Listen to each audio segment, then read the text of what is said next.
Hey everybody, welcome to the channel. If you've never been here before, my name is Trent and I appreciate you coming to watch this video. If you have been here before, I appreciate you coming back. It's time for this week's vlog, and this one's going to be an interesting one. As always, we start with a quote, and the quote for today is going to be, failure is not the opposite of success, it is part of success. And I have no idea who said that, but it's very true. There's a lot of circumstances in my life where I can look back and go, you know what, I failed. Whether it be in relationships, whether it be in life, jobs, a multitude of things really. And I can look back and go, you know what, I failed. But me failing is what led me to where I am now, and I'm very excited about where I am and about the future to come. And you know what, I'm excited about more failures. I think life would be boring if I never failed. And it took me a long time to get to that mentality.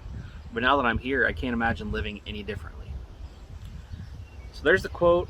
Drop in the comments what you think about it. You know, what's your mind space, where your head is on that. Now, got a cicada going crazy.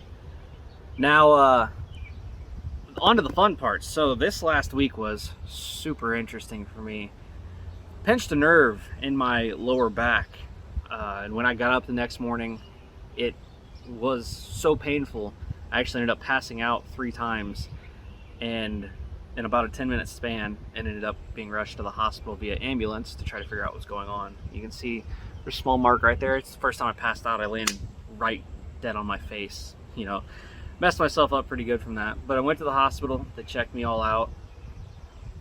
While I was at the hospital, I had some cardiac episodes that were pretty extreme. My heart rate dropped real low, dangerously low, twice in about 2.5 hours. So I was shipped to a different hospital where I stayed overnight in the cardiac ward, and they did a bunch of tests, let me out the next morning after observation, and here I am. I'm still alive, I'm still kicking, I'm good to go.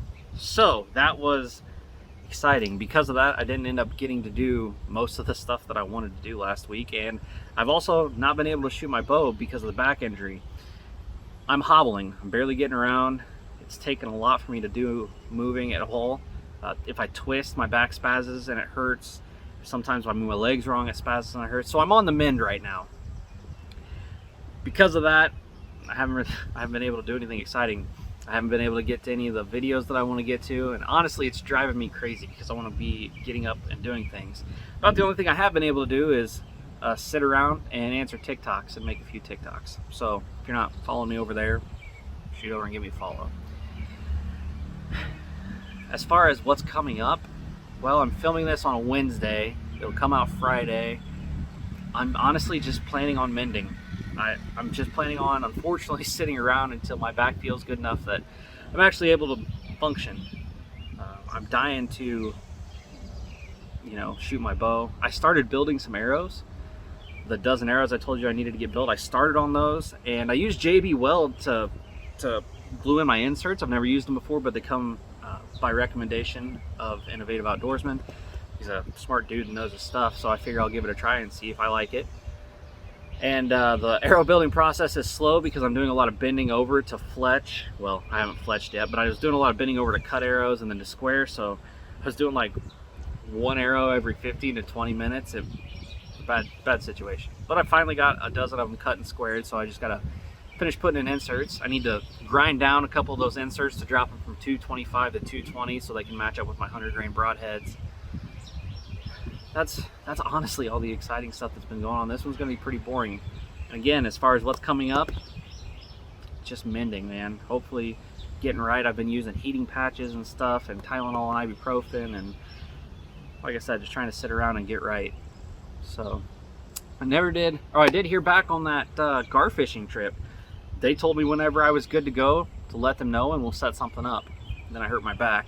So I'm going to try to maybe do some research to see what it would cost me to get down there and do that trip this summer sometime, because I would really love to do that gar trip.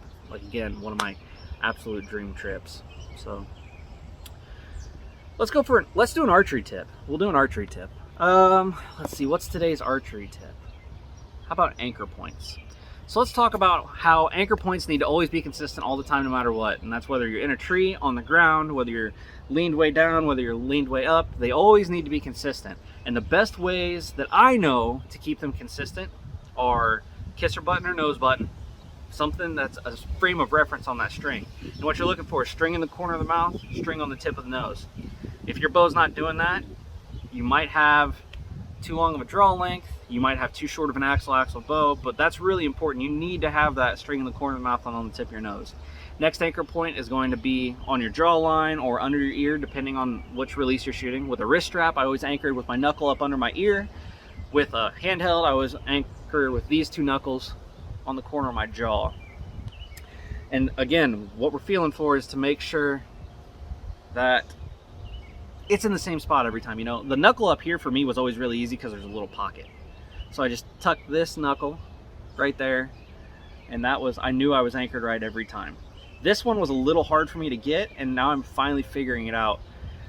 But a lot of it I think has to do with my beard. I don't feel it too well, and also I'm a chunky dude, so like I don't have a super pronounced jawline. But now that I'm where I can feel it, it's getting easier and more consistent, more comfortable. The last anchor point, and this is probably the most important one, is making sure your peep sight is matching with the housing of your sight. When you look down your peep sight, those two things should match up perfectly. If there's any kind of side to side or one's bigger than the other, that's not good. And the reason why is if you're matching those up every time, you're going to know that you're doing the same thing every time. So that's my tip of the week. Just make sure you have good anchor points. Make sure you can find them consistently no matter the situation you're in. That's it, guys. This is, like I said, a shorter one. So hopefully next one I'll have more shooting stories and video stories and stuff like that to tell you, and I'll be all mended up. As always, I appreciate you so much for watching. I will catch you on the next one. Peace.